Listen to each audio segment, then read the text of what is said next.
If you are an influencer, if you are a content creator, or if you are a business owner, you're thinking of using social media to build a brand, to grow your business, or just to get a little bit of fame. After getting over 8 million followers across social media, here are some of the lessons I would like to share with you if you're thinking about being an influencer or being on social media. And I want to give you a little bit of warning up front that this video is not politically correct. I'm just going to share with you what I have learned during this whole process going from nobody to now being a global personal brand. So I want to take you back a little bit of how this all got started. So it was 2015 that I officially started being on social media. At the time, I had some speaking footage that I've accumulated, and I had my video guy said to me, "Hey Dan, what do you want to do with these videos?" He was very kind. He actually took the initiative and edited these videos and he uploaded them to YouTube. I didn't think too much of it. After a few months, I have people contacting my company saying that, "Hey, I want to do business with you." They want to hire me. They want to do business with me. They want to do joint ventures. And I was asking them, "How did you hear about me?" And they said, "I watched your videos on YouTube." So I thought that was kind of interesting. I thought to myself, I'm not paying too much attention to this social media thing because I was just busy growing my companies. Maybe there's something here. I never thought I would be an influencer. I never thought that I would have now all these followers and all this attention from all over the world. That was not my intention. I never set out to do that. It was kind of by accident. It took me a good 18 months to go from 0 to 1,000 subscribers. It took me another 8 months to go from 1,000 subscribers to 10,000 subscribers. So I thought to myself, you know what? In the beginning, no one was watching my content. I upload a video and no one would click on it. I had multiple Google accounts. I would refresh and click, and I get my friends to subscribe. I get my mom to subscribe because I had no subscribers. I would question myself, is anyone even watching my content? Does anyone even want to watch this? So I had a lot of self-doubts. But I never gave up. I never stopped. So the very first lesson that I've learned is you want to think in decades, not in days. If you're thinking about, oh, I'm going to try social media, or I'm going to upload a few videos and I'm not getting traction, okay, this doesn't work, no one likes my stuff, I am just going to give up, I'm going to quit. That's not a good way of doing this. Instead, what you should think about is, I'm going to do this long term. Think in decades. I'm going to give myself a good 10 years to build my social media.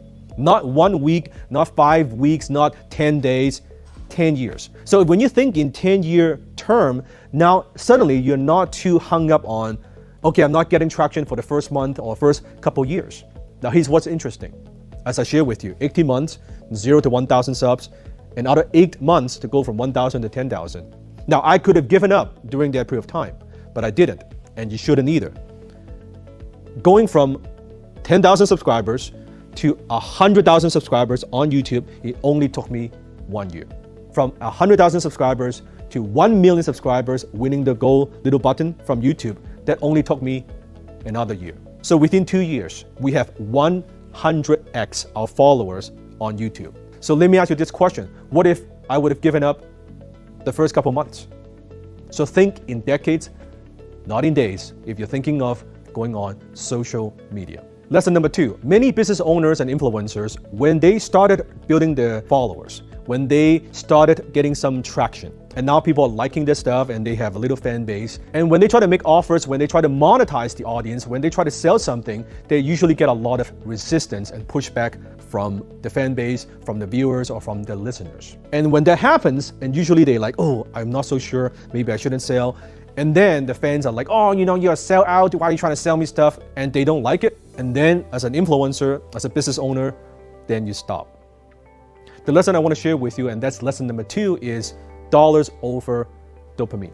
Don't kid yourself. Social media, it is a commercial endeavor. Think about the platforms you're on. Facebook, Instagram, TikTok, right? YouTube.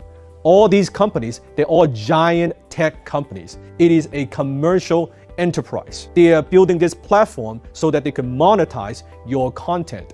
And if they are monetizing your content, the content that you have put in blood, sweat, and tears creating, then why shouldn't you monetize it? That's the only reason why you should be on social media. So I realized that social media, this is a commercial activity. This is a commercial endeavor. It is not just for creativity. It's not just to, oh, I'm here to entertain people. I'm here to make people laugh. I'm here to create stories. Give me a break.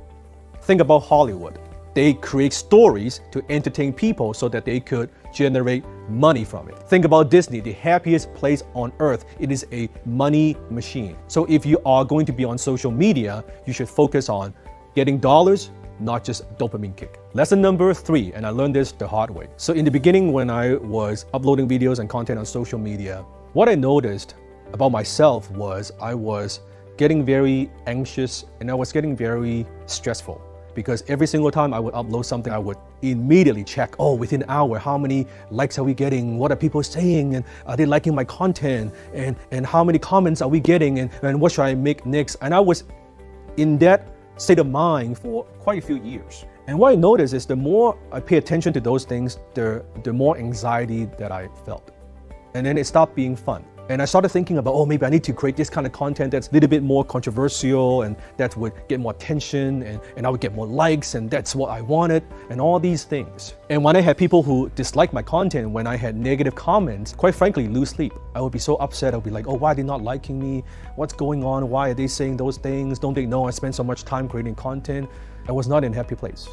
And I think a lot of influencers go through this and a lot of creators go through this because we kind of get our self-worth through our fans. And I know it's a good feeling from people not knowing you, then knowing you, then liking you, and they praise you, compliment you, and then later on, they kind of not like you as much, and they get tired of you. You go through this journey. This lesson number 3, is to let go of the need of being liked. Because you will see there are influencers, content creators, business owners, they would risk their lives to create certain type of content, doing dangerous stunts, just to get some likes. If you think about it, it kind of doesn't make sense. They get their self-worth from likes, from being liked by other people, strangers, even fans.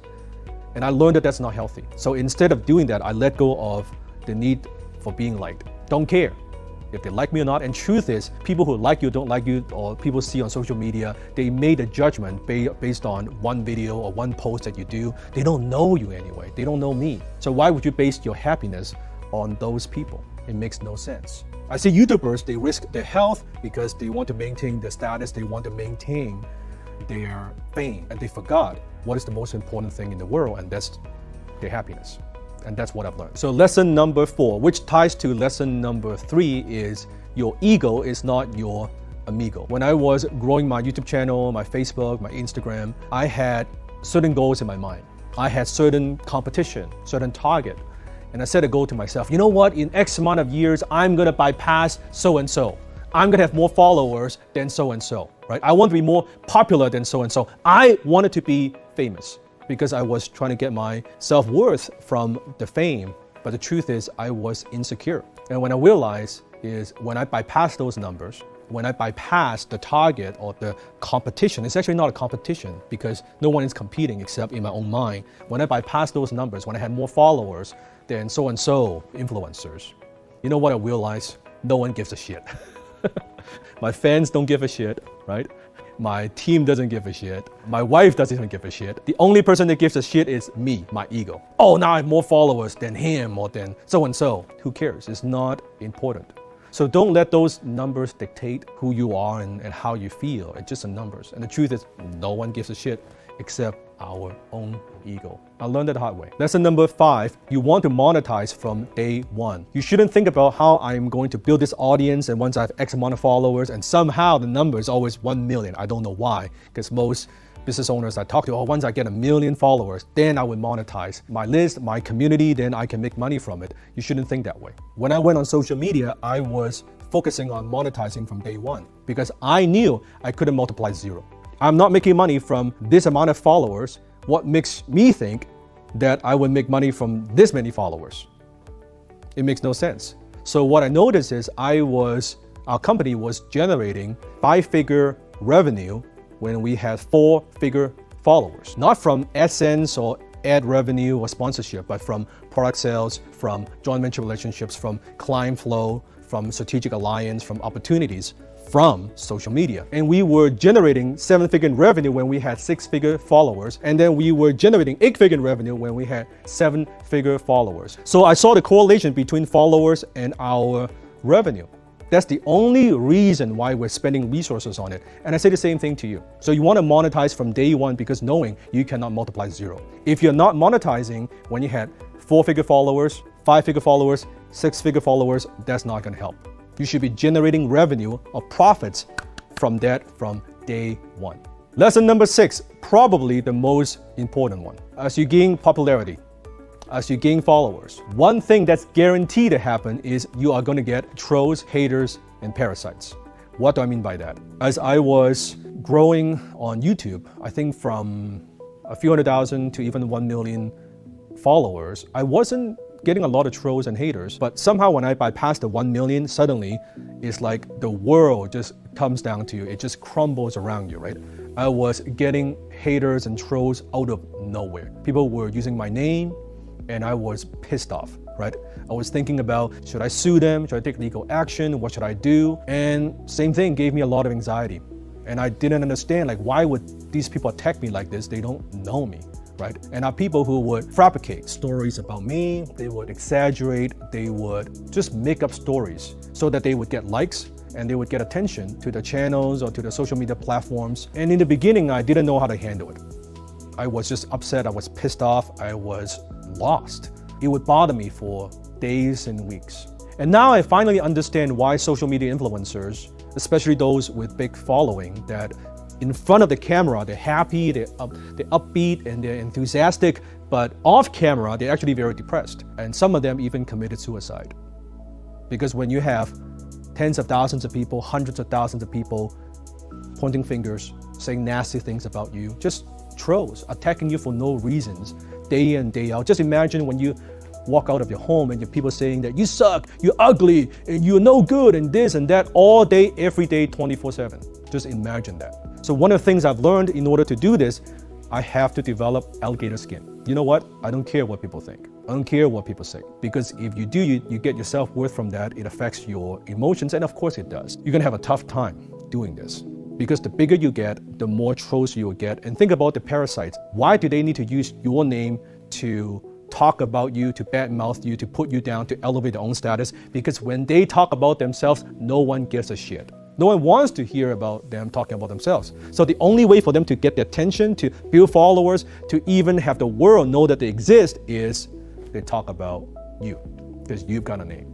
So now I understand that's just part of the game. In fact, I don't even look anymore. So I don't look at the comments and stuff on social media, what people say, or what the trolls say, what the parasites say, what the haters say. I don't look at the comments. So even though you're my fan, I just want to let you know, my team looks at the comments, they filter, they look at that. I don't see any of it. Not on the messages, not anything. Because I found out that I don't want that to affect my mood. Started a couple years ago, I stopped looking. I just create what I want to create, what I believe would benefit people. Which ties to the very last lesson, and that's lesson number 7, and that is follow your heart. A number of years ago, I was planning and thinking about creating different types of content, not just business or entrepreneurship or sales related content. And I would like to share a different part of me, right? A different side of me, such as my passion in martial art, such as my passion in terms of the Marvel characters and my toy collection and doing unboxing. And I consulted with a number of YouTube experts. And every single one of them said to me that that's a bad idea. It would confuse the algorithm, your fans, they subscribe to your channel expecting business content, and now you're talking about personal life and all these things. They won't like it, YouTube won't like it, and your channel would tank. And I listened to all of them, and at the end, I made my own decision, just follow my heart. And you know what? I'm just gonna do it. So I started posting different types of content. And guess what? That took my channel to a whole new level because that somehow resonated with my fans. Oh, I'm also a fan of Bruce Lee. I love martial art, or I love hot toys. So somehow that gained more attraction. It didn't distract my core message. It didn't dilute my story. In fact, I think it enhances it. So when you're creating content, yes, you want to create content that people are searching for. That's fine. But I think at the end of the day, you want to create content that you want to create, that you know that would benefit other people. And that's what I've learned. So now I just want to make content that I want to make. And this is why you see my channel, sometimes I upload 1 or 2 things, sometimes I don't. Now I'm at a stage where I want to create content when I want to create it. It's no agenda. And if I believe here's something that I want to say, then I create content. If I don't have something to say, then I don't create content. And I actually don't give a shit if 10 people watch it or 1 million people watch this, it doesn't really matter to me anymore. I don't spend a lot of time on social media, although we're publishing a lot of content, but personally, I spend less than 30 minutes a day on social media. I'm busy just with my own businesses. And I believe that's the best way to create content and build an audience on social media, is to be yourself, be your best self. Some people would resonate with you, they would like you. Some people won't resonate with you, they would hate you. Who gives a shit what they think? It doesn't matter, but if you follow your heart and you stick with this long enough, and you notice, hey, people are liking my content. So it's more for myself, my own journey, for my own video journaling, and not just for you as well. So comment below and share your thoughts on how you have used social media, and if some of these lessons resonate with you, and share with other people, because I'm not going to read the comments. But do share, and I think other people would benefit from it as well.